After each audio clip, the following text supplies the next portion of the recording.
wanda za mu shimfiɗa shi akan tsari. Na biyu, za mu yaƙi jahilci da taɓarɓarewar ilimi na kowane fanni a kowane mataki. Kuma burinmu shi ne samar da ilimi managarci da maza da mata da amfani da duk dabarun zamani. Na uku, yaƙi da talauci. Yaƙi da talauci da fatara ta hanyar inganta sana'o'i da kasuwanci da aikin dogaro da kai da ƙarfafa hanyoyin zamani na kasuwanci. Sai inganta lafiya, inda za mu inganta lafiyar al'umma maza da mata da yara da ƙanana, da kuma samar da cibiyoyin lafiya a ko'ina da ba da kayan aiki da horo da ƙwarewa na zamani. A wannan muke son mu sanar da duk masu ciwon sikila da masu ciwon kansa na sankara da masu ciwon sukari cewa gwamnatin jihar Kano za ta kula da su kuma ta ba su magani kyauta. A manufar mu a cikin wannan za mu ba da wutar lantarki cikin gajeren lokaci. Za mu yi aikin samar da wutar lantarki mallakin jihar Kano mai zaman kanta mai karfin dagawa da 50 a cikin shekara guda da kan mulki, wanda za mu ɗabbaka ta zuwa karfin dagawa 100 a cikin shekara ta biyu. Abinda muke fata da zarar an samu wadatacce wutar lantarki ko ta wata siffa ce zai farfado mana da manyan masana'antunmu, kuma zai ɗage buƙatar janareto da ƙananan masana'antu suke yi. Na shida, noma tushen arziki. Kashi na 70 na ƙarfin tattalin arzikinmu ya dogara ne ga harkar noma da dangoginsa. Hankalinmu zai koma gare shi da amfani da hikimomin da duniya take amfani da su a yanzu. Muhalli da tsaro. Manufarmu a wannan fanni shine gyaran muhalli da inganta tsafta da gida da wuraren sana'a da kuma samar da tsaro a lungu da sako. Na 8, wasanni da shakatawa. Matasa ku ne suka fi yawa cikin al'ummarmu, kuma su ne manyan gobe. Ginshikin jama'a ta gari shine matasa masu lafiya da imani, abin alfahari na wata rana. Wannan shine kudurina, shine kuma fatana, wannan shine abin da yau nake gabatarwa a gaban.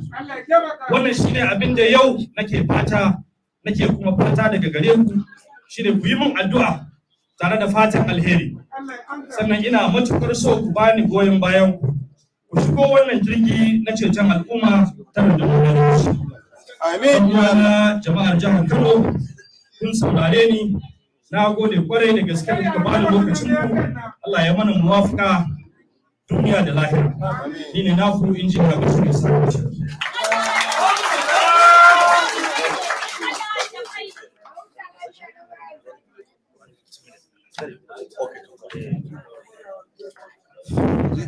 Za mu dan gabatar da jawabi kaɗan. Assalamu alaikum wa rahmatullahi wa barakatuh.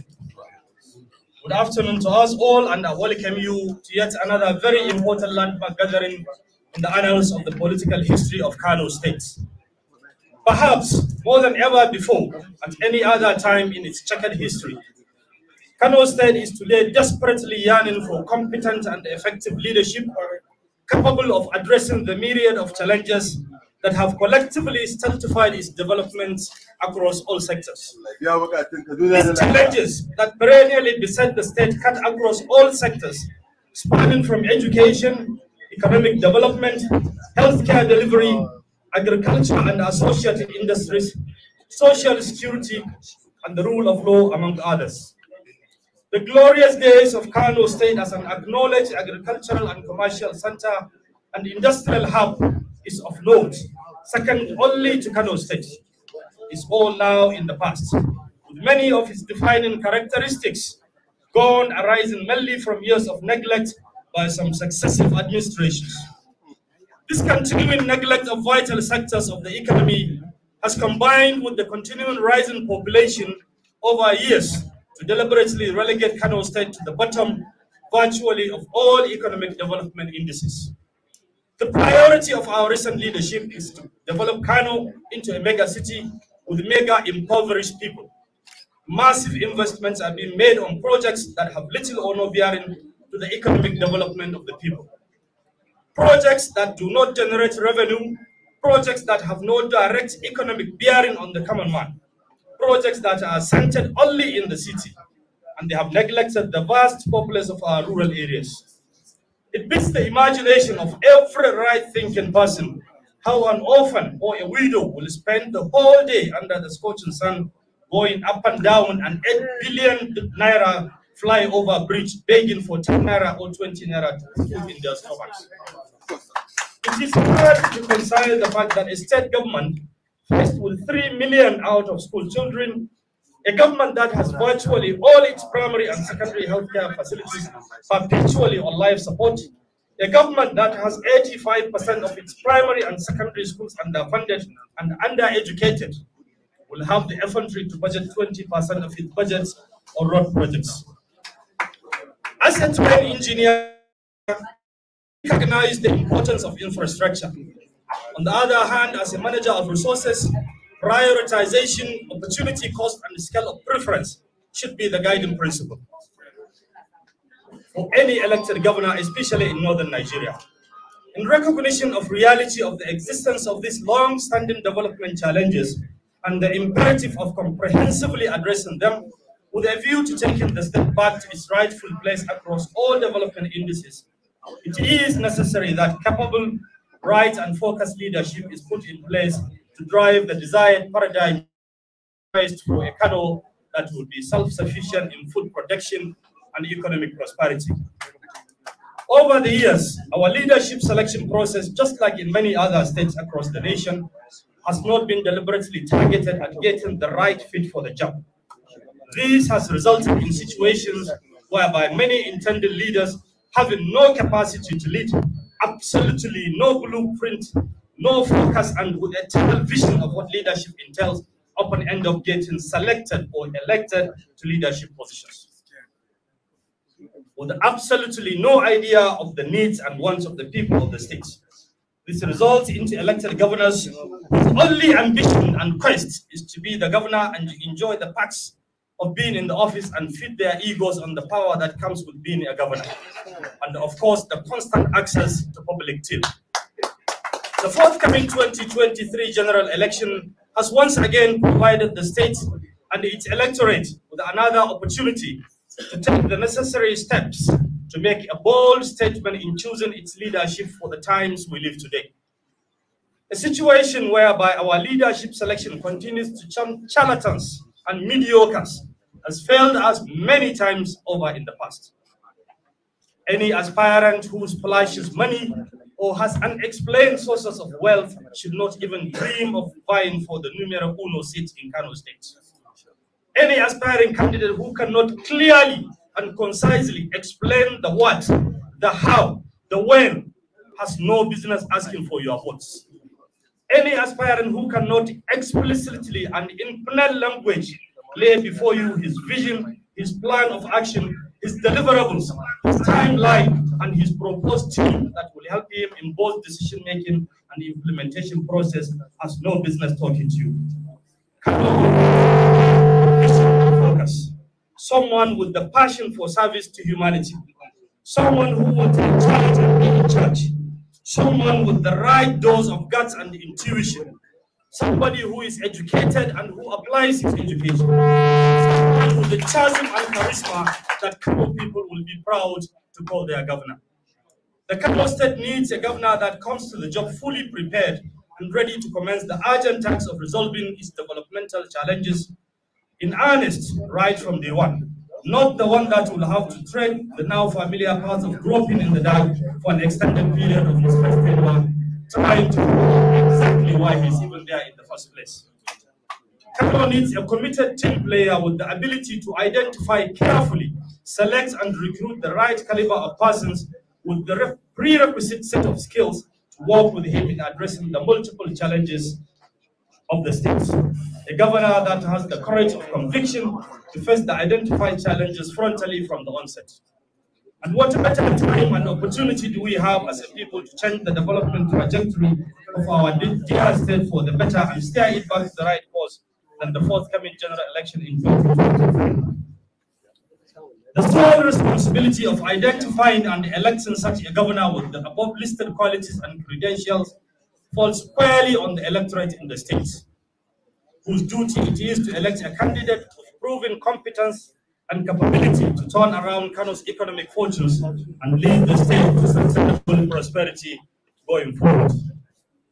It is in the light of the foregoing, Therefore, and taking full cognizance of the major task at hand, that I, Engineer Bashir Ishaq Bashir, under the guidance of our leader, former Governor of Kano State, Taron Kano, distinguished Senator Mala Ibrahim Shekaru, today, Wednesday, 30th March, 2nd April 2022, which corresponds to the first Ramadan, hereby formally declare my decision to aspire for the candidature of my great party, the All Progressive Congress, in the scheduled 2023 governorship elections in Kano State. This decision on my part was arrived at following due consultations with my family and a cross-section of my political associates and supporters, as well as major stakeholders in my party. In doing so, I've also carefully taken the time to contemplate and fully comprehend the full weight of the responsibility attached to the office and the enormous expectations of millions of my fellow whose legitimate hopes and aspirations for better Kano State have been serially dashed for an extended period. This is on account of the obvious lack of the required level of commitment and focus in addressing the developmental issues that directly impact their daily existence.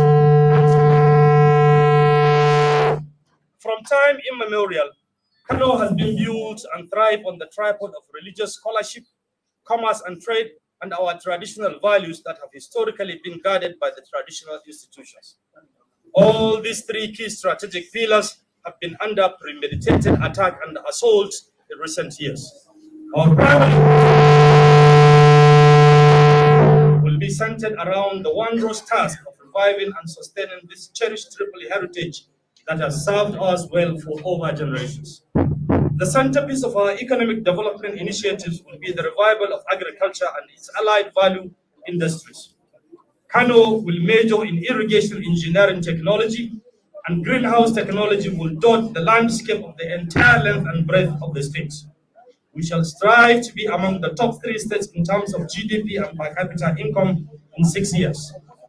We shall turn around the fortune of Kano State from a consumer economy to an active production hub.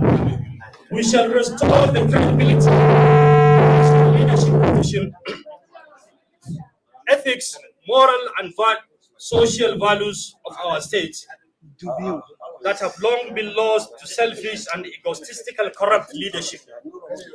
As a cosmopolitan state, we shall commit to ethnic and religious harmony and peaceful coexistence among all citizens of the state. We shall give hope to our teeming youth and women, businessmen, religious community and civil servants. We shall declare a state of emergency on the following: education. We shall declare state of emergency on education, comprehensively review and upgrade our schools across all tiers to minimum learning standards to raise the quality of education and improve access. Healthcare delivery. We shall comprehensively rehabilitate our primary, secondary, and tertiary healthcare institutions across the state to meet the healthcare delivery needs of our teeming population. We shall upgrade one tertiary hospital to international standard. We shall also set up a nursing, midwifery, and laboratory science prototype school that will be taught solely in Hausa language to break the English language barrier and the hindrance being faced by a multitude of talented young boys and girls with no formal education. We shall replicate this strategy in various technical and science-based educational sectors to make education for this strata of our people easier, affordable, and bring them into the fold of educated citizens and financial inclusion.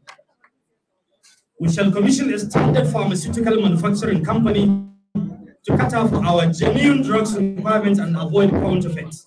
We shall embark on a massive anti-mosquito campaign to drastically improve the health of our people and remove malaria as the leading cause of death in our states.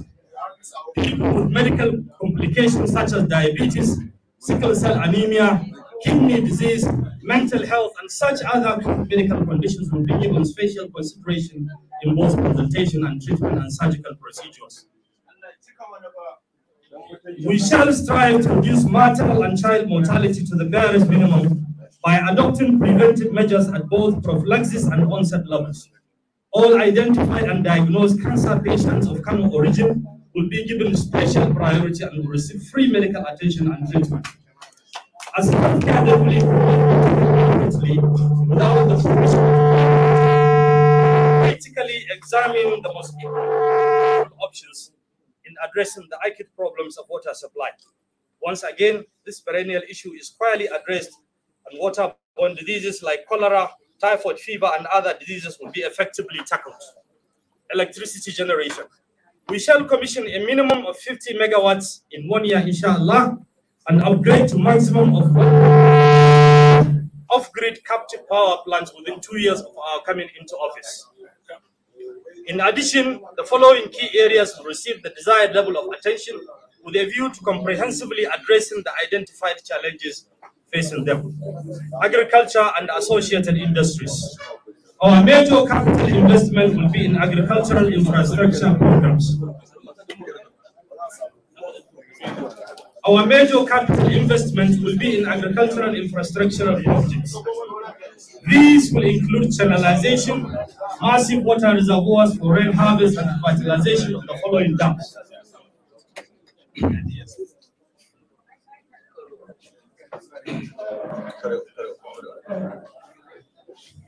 Agriculture. Our major capital investment will be in agricultural infrastructural projects. These will include channelization, massive water reservoirs for rain harvest, and revitalization of the following dams: Tiga Dam in Tiga, Watari Dam in Agoi, Thomas Dam in Nambata, Guzuguzu in Gorzo, Magaga in Gorzo, Ude in Gorzo, Marashi in Gorzo Road, Kafinchiri in Garko, Jakara in Minjigo, Chala Ghost Dam in Karaye, Gari Dam in Kunchi, and Warwane in Kano, Jigawa states. We will commit to harvest 3.8 billion liters in one season of rainfall. By average World Health Organization standard, a person needs 20 liters of water per day. And we shall extend irrigation channels to 1/3 of the state each year, so that at the end of our first tenure in office, Kano State will be completely networked by irrigation canals linking all local government areas. Massive investment in poultry, feed mill industries, and animal husbandry will be vigorously funded. We shall strive to be self-sufficient in dairy and associated products. We will squarely address the monsters of moral decay, drug abuse, and rising incidents of divorce across the state, among others. Our government will ensure absolute commitment to the rule of law and social justice. In so doing, we will ensure social security for the aged and vulnerable population in the state. We will guarantee freedom of speech as enshrined in the Constitution of the Federal Republic of Nigeria by working closely with recognized civil society organizations and other relevant bodies. We will give priority to the security of our people. All major interstate arteries coming into Kano State and Kano City will be provided with modern screening systems. All motor parks will be upgraded and fully equipped to ensure safety and security of our people. Way bridges and weights and measure will be fully enforced. We will legislate in our first 6 months a state food and drug regulatory agency that will sanitize the production, distribution, retailing of drugs and edible products. All this will be achievable using the traditional institutions and modern technology. Tourism. We shall make Kano a major tourist center by reviving our cultural heritage, boosting hospitality, and promoting our tourist sites and cultural identity. We will strive to be the preferred health tourism destination in West Africa by upgrading our health sector to international standards, by recruiting professional doctors and associated healthcare providers from within and outside the country. Diagnostic medical equipment will be massively deployed and maintained in selected hospitals that will compete with international standards.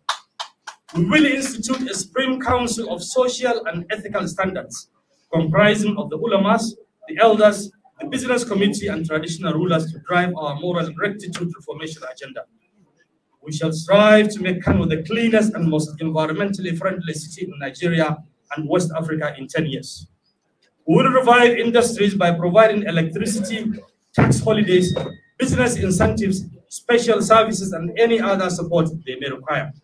We will vigorously explore partnerships with nations and business partners that we share common heritage and values on a multilateral and bilateral basis.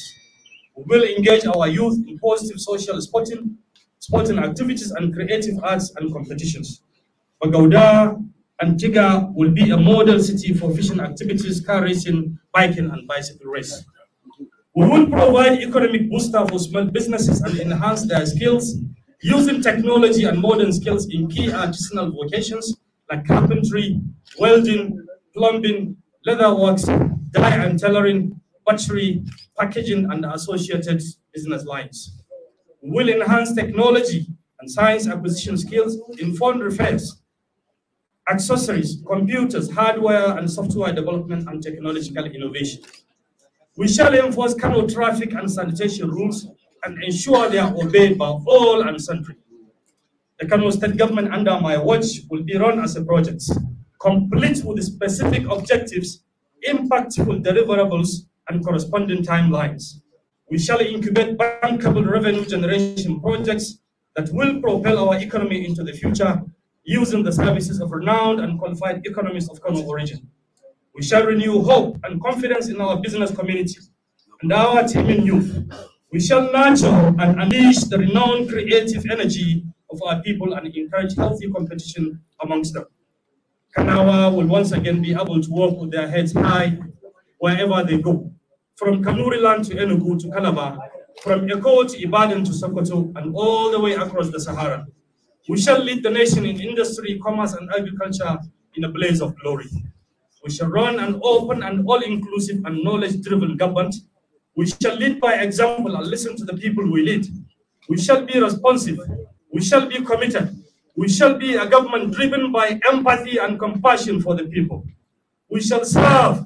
We shall mingle with the people. We shall strive to offer solutions. We will offer solutions to the endemic poverty bedeviling our people.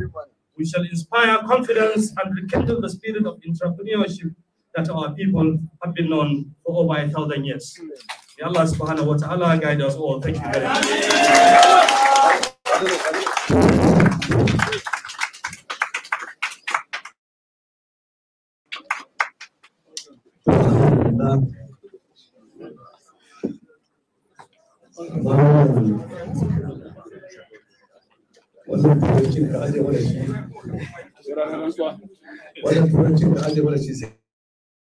Kira da lafiya budget. Na da muje ta sa. Da biyu na kuma mata fara ba. Da wajen da barka. Kuma zuwa ka ya kama wajen armashi da albarka da tattali. To me idan ana taron wali dan wali yanzu. Abin da mutum yana kai sai ne ke ta ci.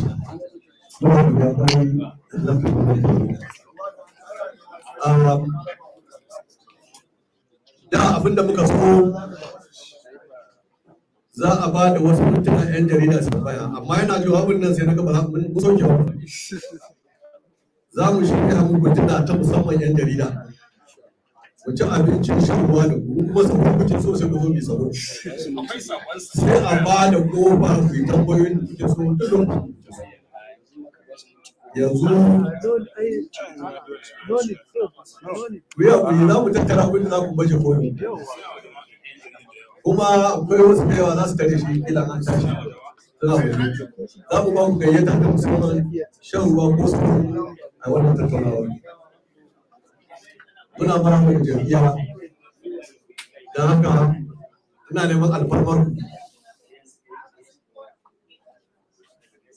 bayan an gabatar da masu shahirai ko kafin wannan ina neman alfarmar ko taro irin wannan akwai bukatar a samu wasu su samu albarka illa yau da ya sa albarka ranku ya dade da Allah ya sa albarka kan ku da albarka kuma kai dogon jawabi to amma wani Allah wa dalla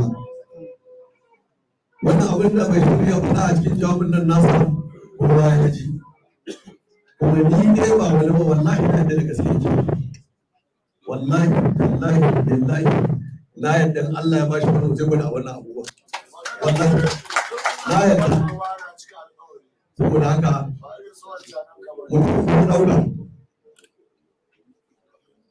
akwai jagora tsohon kwamishinan wannan wani musa na shekaru akwai jam'iyya ogala wasu da abokan jam'iyya da kansa sannan kamuwa da girman gwamnatin kiran alamun da dai yan da suke yi wanda kira dai in ba ka bazan sai ko shi gaba da ni kuke amma duk kuna gaba da ni ne ciyaman yanzu a gaba da zan yi sai bari ba mu ta musa protocol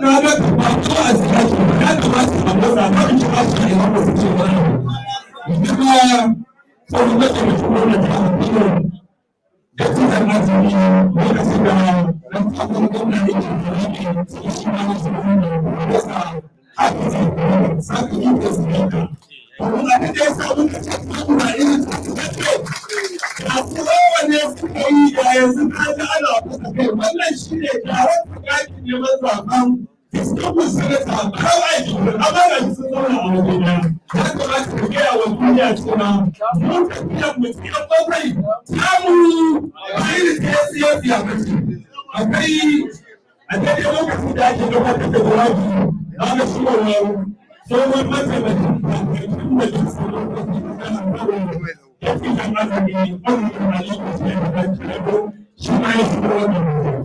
Akwai tsohon kwamishina ƙarfin da aka fita ɓangaren majalisar shi ma ya shiga wannan mutum. Akwai tsohon kwamishina ko dama shi ne wato kuma da kake tsada na ɓangaren alaƙa shi ma ya shiga wannan mutum. Akwai ɗan idanun sabbin ɓangaren ya zama wannan mutum. Akwai kuma 'yan tsawayen gidan sabbin ina iya hangen sa mutane tare da shi da kashin aikaci wato da shi a lafiyar kashin kwanaki da suna wani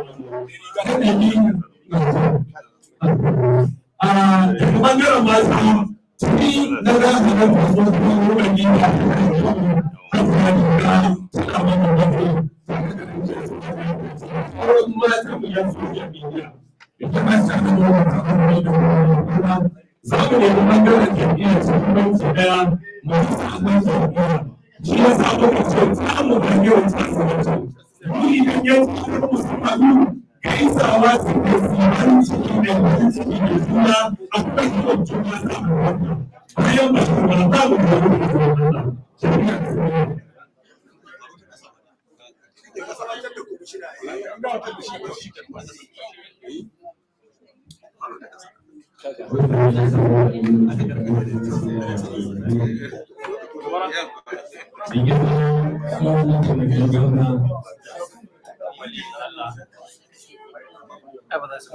girma mai neman ya samu salihin jam'iyya injiniya Bashir Bashir yan uwana assalamu alaikum wa rahmatullahi wa barakatuh. To a yi hakuri wani lighter note lokacin da ɗan takara ko mai neman a samu takara yake cewa a cikin bayanansa zai in ana ya bashi dama zai mai kano da cleaners safety in the country. Wataƙila ya faɗa haka ne saboda shugaban wannan kuma tsohon kwamishinan environment ne.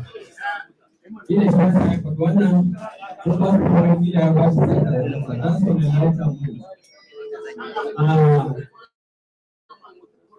Tafiyar musulunci ta nuna mana kuma cewa ya kalli sabo da bai sabo ba. Amma mun yi rashin sa'a kullum mai sabo muke da ruwa sabo ba. Domin sai da mutum ya zama maka da magana ta gaskiya kaka kai kansa a yi shi ka yi aiki da ita. Amma halin da muka ciki a yau wallahi ya faru ne saboda mai sabon mutum kallon da sabon kuma ta shiga cikin hali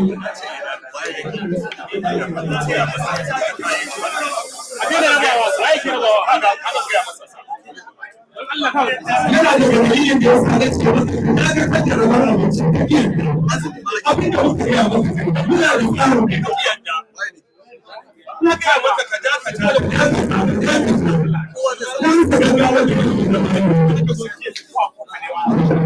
Allah a dakata a dakata da Allah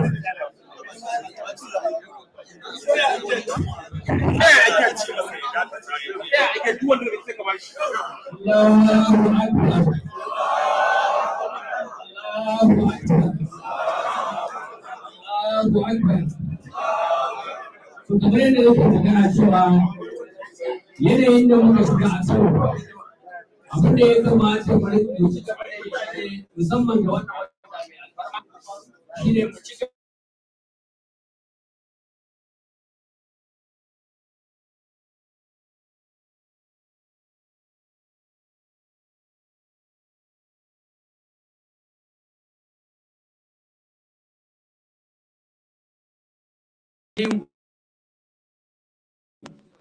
kamar yadda Bashir Ishaq Bashir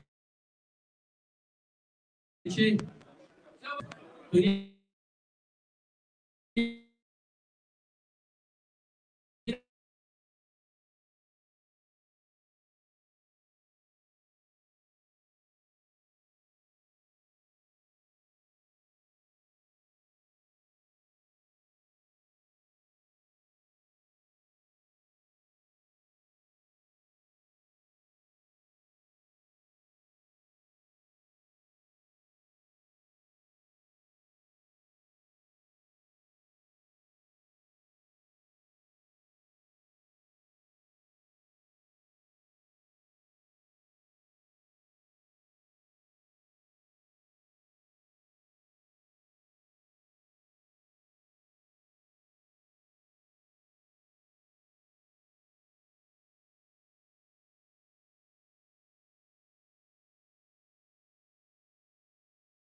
yau ranar farko ta wata ne alfarma Ramadan. Ana godiya ga Allah subhanahu wa ta'ala. Wannan rana ce babba saboda dimbin albarka da yake cikin nan. Kuma yanzu ya sake haɗa mu a wannan majalisi na ɗan uwa da yake neman sahalewar al'ummar jihar Kano domin ya ba ta jagoranci na gari. Muna gode wa Allah subhanahu wa ta'ala. Mai gabatarwa ɗan uwana Yarima ya yi shimfiɗa mai kyau. Ya gabatar da ni a matsayin darakta janar na tafiyar farautu kuma haka yake. Amma ga ni a wannan waje. Wanda ya sani da wanda bai sani ba, injiniya Bashir Amini na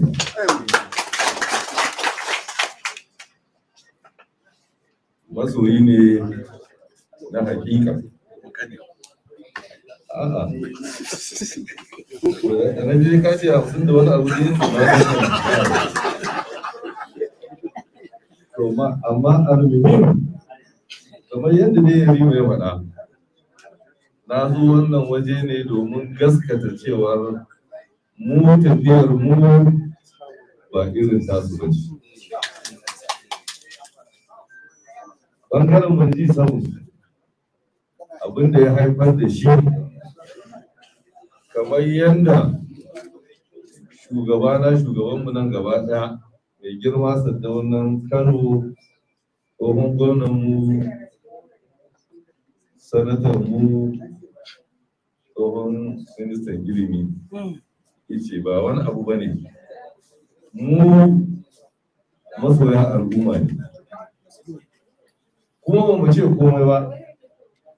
Kurin mun je an yi noma da mu, an girbi da mu, an ɗora tukunya da mu, an dafa tuwo da mu. Da aka zo za a ci tuwo sai aka kashe fitila ana ci a duhu. Sai muka ce kawai abin da muka ce a kunna fitila. Kowa ya samu namu da kwanci. Shi ke nan falai ba wani abu ba. To mu dinnan da muka yadda da magana ta adalci, ubanmu ɗaya.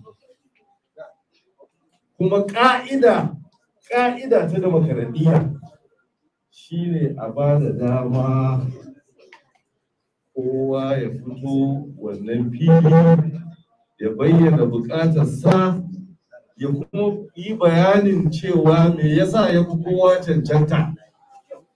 Mu ji mu lissafi da kanmu mu ɗauki abin da muke a lissafin mu shi muke ganin ya fi mana alheri. Ni na yarda da wannan, shi yasa nake wannan wani. Kuma kolinta da aka tashi kiran taro sai aka ce a zauren Hausa a gidan mai gidana za a yi. Kasancewar aikin taron Hausa za a yi kawai a nan gidan ta ishe ko me nake in tako in zo wannan waje. Sai kuma aka ce ma aminu na ne. To abin sha'awa akwai ranar da mai girma Saddaunan kirawo taro na gidan tare da shugabannin jam'iyya farko na da G7 don ya gabatar da G7 ga shugabannin jam'iyya. Da girma wakilin shugabannin mu kaɗai muka zama a ɗakin nan, ya yi jawabinsa ya ba wa kowane da girma sanata Barodi Brown. Kalmar da ya yi a wannan zama kalma ce guda ɗaya, yace ina roƙon shugabannin nan namu don Allah don annabi in sun tashi aiwatar da aikinsu su yi adalci, kada su yi irin abin da waɗannan mutanen suka yi aka haifar da ci sani. Ita ce na kama wannan tsarin a kan sa muke. Demokaradiyya ba ta san a ce mutum guda ɗaya ba ne, ko ga ɗan lele, ko ga ɗan bora da ɗan mowa. Duk wannan ba ta sani ba, kuma sama da komai ma addinin bai yarda da wannan ba. Saboda haka ne wa mijina Bashir ina isan masa da saƙon sanata Barauji gurin wanda ne magana da shi kafin ta nan na cewa isar da saƙonsa na fatan alkhairi ga ɗan kuma gaba ɗaya mara ina so in roƙe mu ba kuma da wajen jam'iyya ba ne kawai mu ne ba kashin baya idan za mu gudanar da yaƙin neman zaɓe san cewa farko kowa akwai nasa naka sai naka duk dan ji saboda ya kamata a ce kimarsa da mutuncinsa domin wasu tsira a wani gudanar yakin zaɓe mai tsafta ƙara tabbatar da mutanen jihar Kano cewa in Allah ya yarda da mu to fata mu ba ta wata su Allah ya ba da ruwa Allah ba mu idan wasu kan suna godiya da wannan kalmar da aka yi aka bani wannan dama in je ba ta na gode da yawa shi da APC jawabin kenan daga bisacin wancan saboda wani masu jami'a ya ce da tun da suke gadin Najeriya da kasar Najeriya da sa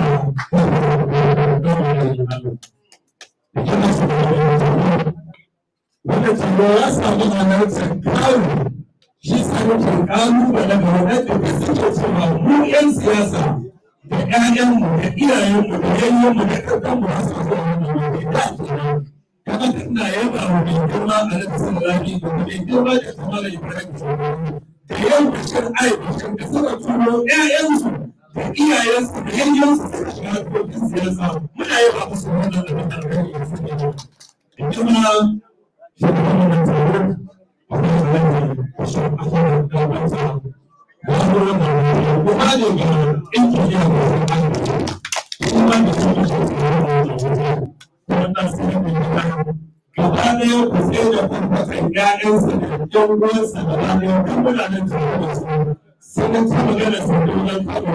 an yi wa siyasa shiga sojan da kuma tsakawai da shi da ‘ya'yansa da kowa nasa muke tafiya da su. Kuma saboda kuma da kuma su da wani taro ga tuni zaga shi da yau da kace wannan yaba domin su ake kula wannan yan saka kuma musamman wannan dan saka da shi kuma ina tabbatar da cewa cewa yadda sai da su kuma na hawo ne da su bisa da rayuwa da su da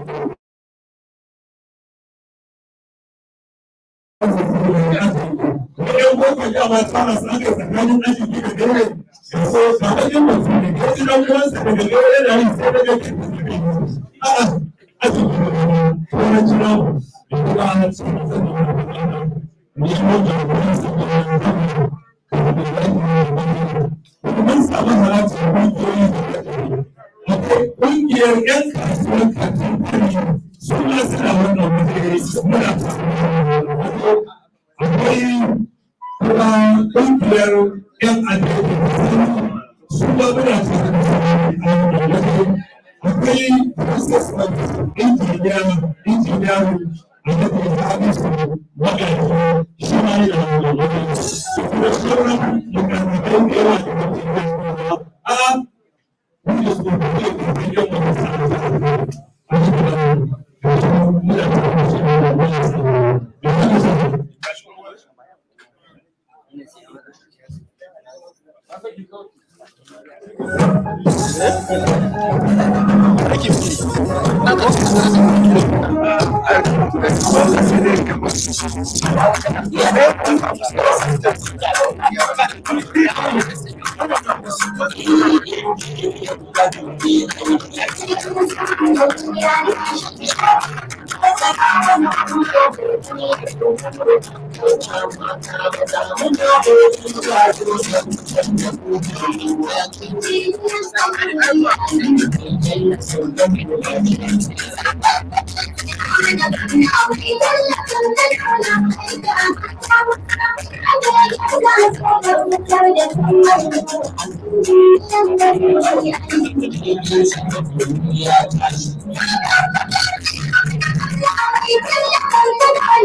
mai asabba wanda zai ce wani abu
Allah ka dafa masa, Allah ka taimaka masa, Allah ka iya masa, Allah ka shiga cikin dukkanin lamuransa. Allah muna roƙonka dan ƙwarewa ka dan zafi ka dan ɗaukakar ka.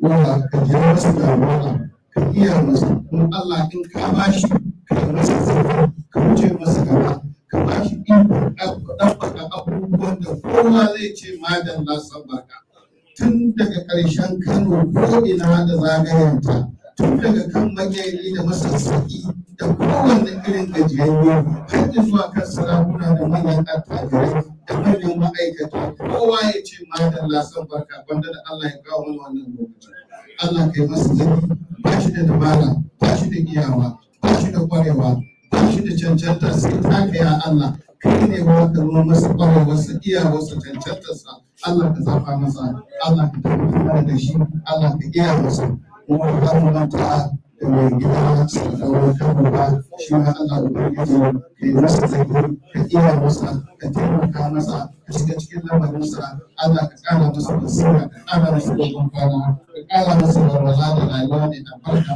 Allah ubangiji muna roƙonka muna fata wannan hautsanewa ta Najeriya da ta kasance Allah muna roƙonka Allah ka sa mana Ibrahim shekaru da musu gyara Allah ya sa da nasarar da zai yi Najeriya irin yadda ya bar Kano yadda bai bar Kano a wata yawa kuma Kano Allah ubangiji ga bayan da shi Allah ka ba su kuma gyara ta Allah ka dafa masa mu haɗa su da fatiha baki ɗaya بسم الله الرحمن الرحيم الحمد لله رب العالمين الرحمن الرحيم مالك يوم الدين إياك نعبد وإياك نستعين اهدنا الصراط المستقيم صراط الذين أنعمت عليهم غير المغضوب عليهم ولا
sauri gaban mu koma gaban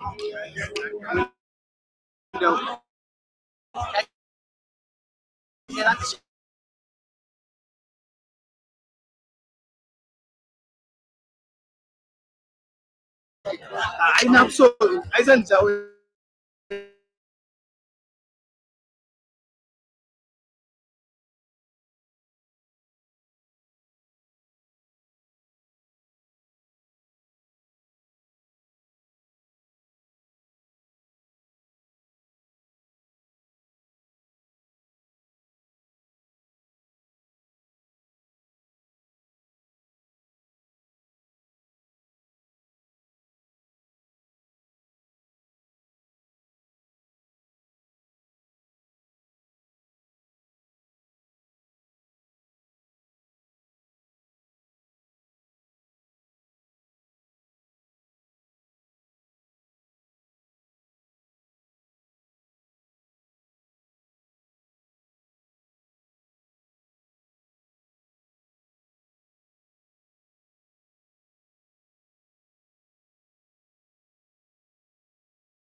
And